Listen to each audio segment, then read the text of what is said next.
and subscribe. And ring the little bell. Ring the little bell so you're notified when new videos drop. It is our weekly of Boba Fett. That's been a bit of a weird plot twist in that it became good last week. It became good last week and stayed good this week. And I think they found the secret sauce. Is avoiding Boba Fett. And at all costs, right? Do not put Boba Fett in. Lots of Luke Skywalker this week. Lots of Luke Skywalker. And I freaking loved it, okay? I unabashedly really enjoyed it. Listen, if you're a fan, or I actually might say this in the show, but if you're a fan of Mandalorian, just skip the first 4 episodes of Boba Fett. Go to episode 5, right? 5 or 6. They're freaking awesome. Freaking awesome. Okay, before we get into the review, like, share, subscribe, comment. All those things are absolutely fantastic. I love you doing all of those things. If you're in Rumble, hit the Rumble button, baby. Subscribe to my Substack. Link is in the video notes. Free email newsletter with, I put a ton of stuff. Right? I put all my content in it. Also put comics and stuff. Subscribe. It's the deal. It's a steal. It's a sale of century. I mean, it's free, so you can't really get better than that. There's a paid version of it. I won't discourage you to sign up for that either. Thank you very much. Like, share, subscribe, comment, subscribe. Oh, okay, covered everything. That's very good. Let's talk about Star Wars. Before we talk about Star Wars, by the way, I've seen this twice now. And again, as I said, I really enjoyed it. I really genuinely enjoyed it. I love seeing Luke Skywalker. I like seeing I'm getting spoilers. Ahsoka Tano, older Ahsoka Tano with Luke Skywalker, and she reminisces like how much you like your father. I love that. I absolutely loved all of it. People say this is a confirmation for the trilogies. If you want it to be, and maybe if not, whatever way.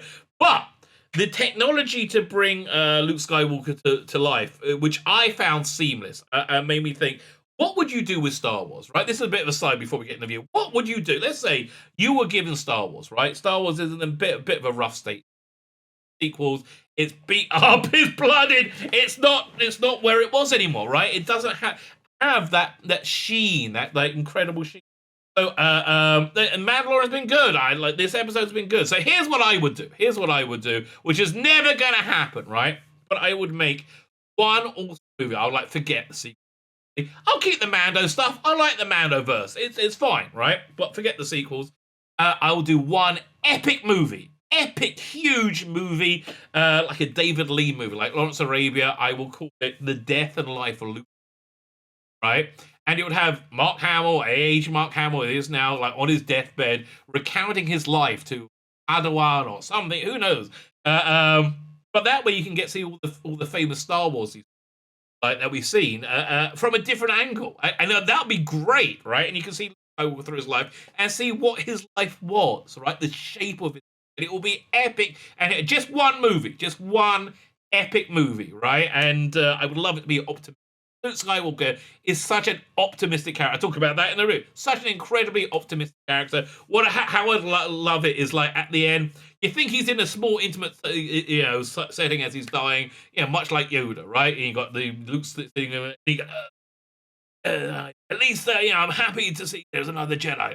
He dies, and then the Jedi lights his lightsaber, and some Jedi on away. But then you pull back and you see he's actually in this huge Jedi temple with thousands and thousands of Jedi that he is inspired, and they all light their lightsabers.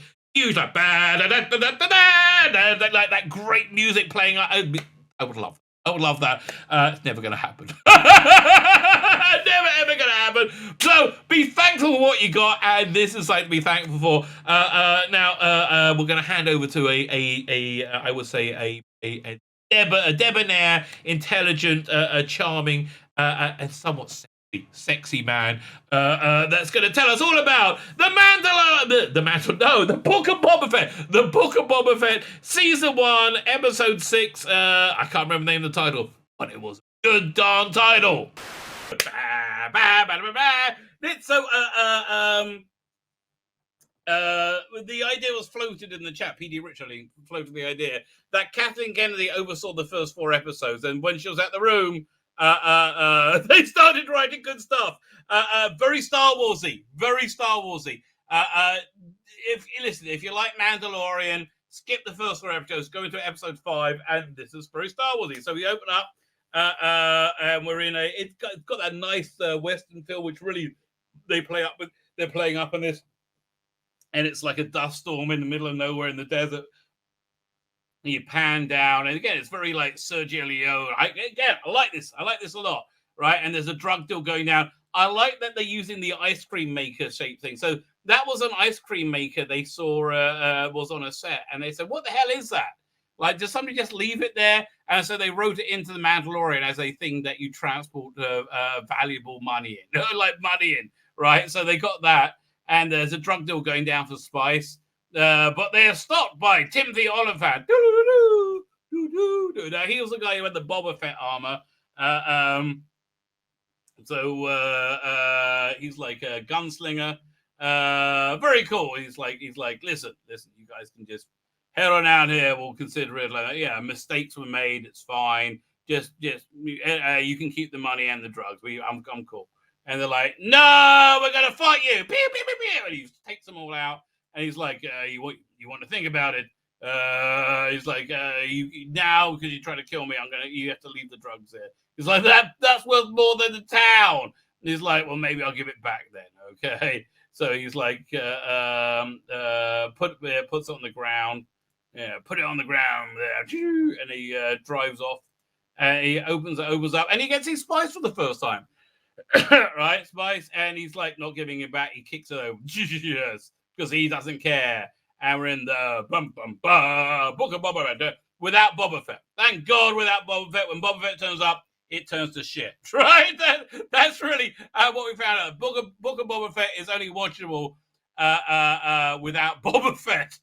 Another great title. From a desert comes a stranger. Good episode title. So and then we go to this planet. It must be the planet. Is it Yavin? We don't really know. It's somewhere that Luke Skywalker is. Mando's flying in his like crappy new ship. I don't really like the new ship. I prefer the first one, even though I didn't even love that one. But this one seems so much less practical, right? You know, like that one is like a transport stuff. This is like a personal fighter, whatever. And he lands, and there's R2-D2. Remember Barry? But it's nice to see him. Nice to see a bit of R2. He guides him down. He lands.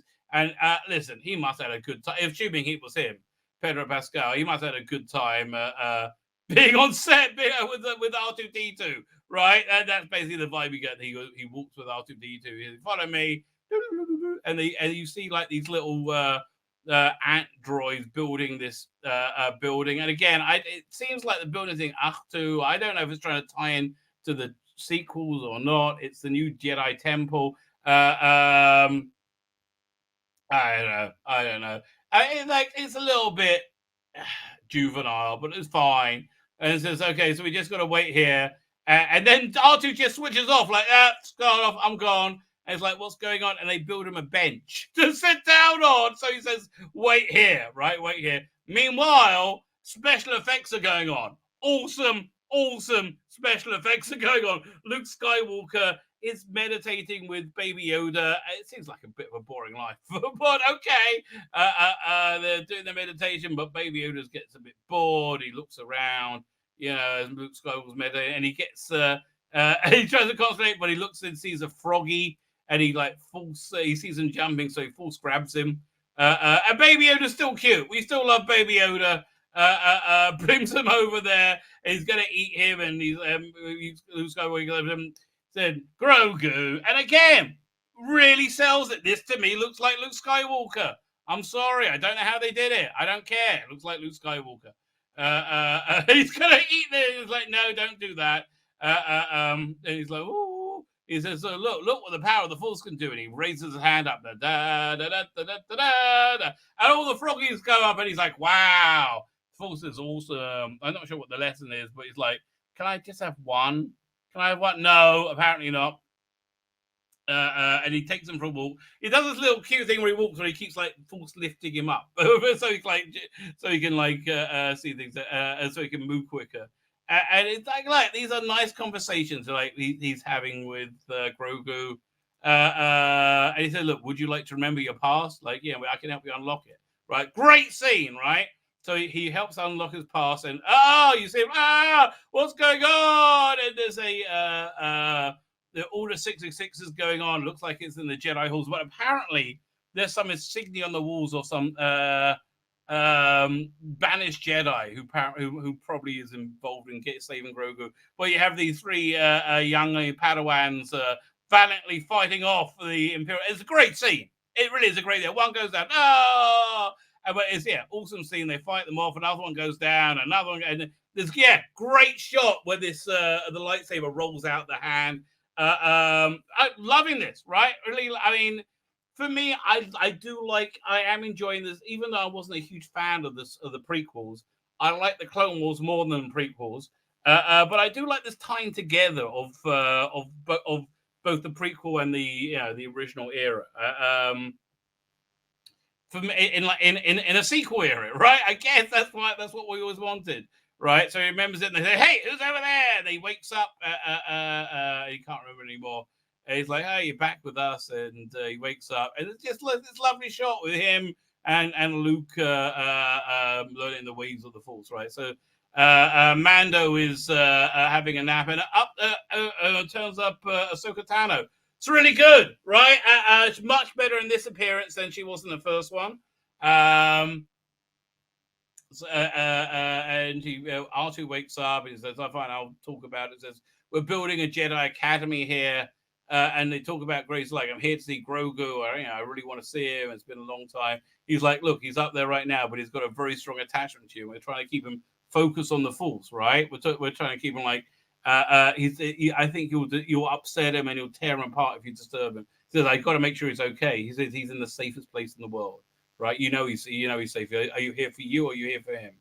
He's like, "But I came all this way. I really want to see him." Like, and you can see it's breaking heart. And they have this bit in the beginning where the reminder from last episode where they talk about visiting Jedi and Mandalorians, how Jedi's live alone. They don't have any emotional connections, while Mandalorians do. That's like their essential, which I love that. That's their essential difference law, the essential difference way of seeing things, right? And I just found it kind of sad, this whole thing that he wanted to he wants to see Grogu, and he's like, he realizes he can't. Say, "Listen, I got this gift I want to give him." The thing that he made for the before he was banished. He's like, "Oh man!" I said, "Look, just give him the gift." And again, she's much better in this episode than I found her in the first one. He looks on wistfully, gives it and make sure he gets this, and he painfully walks away, and it breaks your heart. It does break your heart. And he flies off, and Grogu knows he's flying off. He's like, "Oh, I want Mando. Oh, Grogu, I want you to have Mando, mate. I want you to have Mando." So then back more to Jedi. He tries to teach him how to jump, and he's like, this little jump. Says, "No, use the Force flowing through you." And he's like, so Luke Skywalker takes him on a training mission, much like in Dagobah. Love it. Again, I'm so much happier when I'm not kvetching about it, right? But lovely. This is absolutely lovely. Like, again, very, very Star Warsy, very Empire Strikes Backy. And this bit where he jumps on the back of a bison and he's on these like little stumps, and he climbs up the top of a tree, and they look at the world, they feel the Force, and nice scene. So then you got Grogu, he's learning how to balance. He's like, "No, use the Force." And he's doing it, so he grows up, he goes on, and then Luke Skywalker shows him a bit of lightsaber action, and that again all looked like Luke Skywalker. Loved every bit of this. Okay, this is great. It says, "Okay, now we got a new thing we're learning. We're learning the remote," and he like tries to kick it. No, you play it like this, and he like goes up and flies around. He's looking around, and they go, "Pew!" and he shoots at him, and he's like, "Whoa!" and it falls down, right? And there's a great line. I think this is the best line in the entire. This is the best part of the entire Disney Star Wars. Coming up right here. Literally the best part, which was up until now the bit in Rogue One where Darth Vader goes apeshit and wipes out all the people, right? No, this is the best line. He's like, "Get up. Always get up again," right? Oh, yes. And that is the essence of Luke Skywalker. Always get up again. It's like this constant optimism, right? And I love that. freaking love that about Luke Skywalker. Again, Kathleen Kennedy must have been on holidays. He gets up and so like he learns how to do the jumping. Whee! That's the false jumping thing. It's again another nice scene, right? And so he's talking to Ahsoka Tano, and he's like eventually grabs the remote and tears it down. And then he gets and then to watch him and he says, "Listen, Mando's here." He goes here and he says, "Yeah, no." He gave him a gift. He's like, Luke's like, "Oh man, this is not going to be good for him." He falls asleep. Meanwhile, we get the ship part of the episode. Mando goes back to Tatooine, lands in Jabba's castle, which is less cool now because it's been in Boba Fett. He lands there, meets a Gamoran guard, which is less cool because it's been in Boba Fett. And then you see the people, the armies assembled. You got like the guy from what was it, Veep, who played the what's the name? Mary Louise Dreyfus's husband and Veep, and then you got Black Carstan. That's a good. You're like, oh yeah, I like about that Carstan. And then you get the dweeby kids with the implants. I hate those things. And he's there not saying anything. You should have your helmet on. Should look intimidating. You bull. Oh God. Black Carstan looks good, but then you get like, hi, we're the least Star Warsy things ever. Right, and he's like, we're going to need help, right? We're going to need help, troopers. And he says, maybe I can help with that. So he goes, flies past Jawas, who've got it looks like a crate dragon skull they're quite happy with. And he lands over in the place where the gunslinger is at the beginning. And he's got a deputy who's a dick. He says, hey, you can't park that there. He's like, I'm here to see your boss. So, yeah, you got to move on. Where's your mask? Let me see your COVID pass. And the guy's like, chill out, baby. Chill. Hey, how you doing, buddy? I'm the cool one. And he says, hi, we need, can I buy you a drink? And they have a drink. Star Wars takes place in canteens. And he's like, look, we need your help against the Pike Syndicate. And he's like, no, that's big town stuff. We want to be left alone. It's like nothing to do with us. He says, listen, I'll talk to people. Maybe we can get them interested. He takes off. But then, as he goes out the desert, in walks a stranger. Great. This is awesome. Freaking awesome scene. Really well directed as well. Right? It takes time coming. Again, like Lawrence of Arabia, right? It's very David Leanish, right? But it feels like a Western. Like eventually they get, the in town. And it's Bane. Oh, and he's so good, right? Looks fantastic. And they use the same guy for the voice. It really works, right? And yeah, look how scary it is. I love it. And so there's this basically lengthy showdown, right? It's like, and he pulls out his gun. He pulls out his gun. This guy's ready to pull his gun. And they're all, it's like this, it goes on for about a minute and a half. It's really good. This like showdown. And eventually the kid pulls his gun, or gets nervous and starts to pull his gun. So Tim Oliphant pulls it, but bam! He gets it. It must be in the shoulder. He'll live on to fight another day, we think. But we don't know. Boom! And then he goes and takes out the kid. Pew, pew, pew, pew! And he's down. And he says, this town belongs to the Pike Syndicate, right? We don't want any trouble. And he goes and walks out the desert. And they all go looking, oh, dear. Are you okay? You okay there? And they're like, when I said we wouldn't fight the Pikes, oh, that's what the look says. Oh, gonna fight them Pikes. So then the Pikes end up go to the bar with Jennifer Bills in it. And they're like, hey, would you like a hooker or two? Boy or girl, we have all flavors. Yellow or blue. We don't give a damn, babe. And they're like, nah, not interested. And she watches them walk out. She's like, well, this doesn't look good. It's like, oh, mister, you forgot your briefcase. Mister, kaboom! Blammy! Blows up these people you don't really care about. Meanwhile, they finish building the hut, the giant nipple. And inside, Luke Skywalker. Again, Luke Skywalker bits are awesome. Freaking awesome. Sits with Grogu and he says, look, I have a gift for you. And so he finally found out what the Mandalorian gift is, made out of Beskar. And he says, it's a little shirt to protect him. Love it. Oh, I love it. And he says, and they also have this for you. And it's Yoda's lightsaber. How he got it, we don't know. But I guess he picked it up from Coruscant after the Emperor fell, right? I guess that's where he must have got it from. He says, listen, this is a armor, or you can have the lightsaber. They're two different paths. You need to choose. Which way do you want to go? And Grogu looks at the lightsaber and is like, which will you choose? He looks at this one, looks at that one, looks at this one, and he's like trying to make the choice, and then boom, end of the episode, right? So my question is this: why can't Grogu go? Listen, let me hang out with Mandalorian while he's alive. He said, because a short time for you is a long time is a lifetime for anybody else. So why not hang out with Mandalorian for a bit, for a short time, and then quite simply, I'll come back to your Jedi stuff, right? But I want to spend some time in Mando. Why can't he do that? Why can't he do both?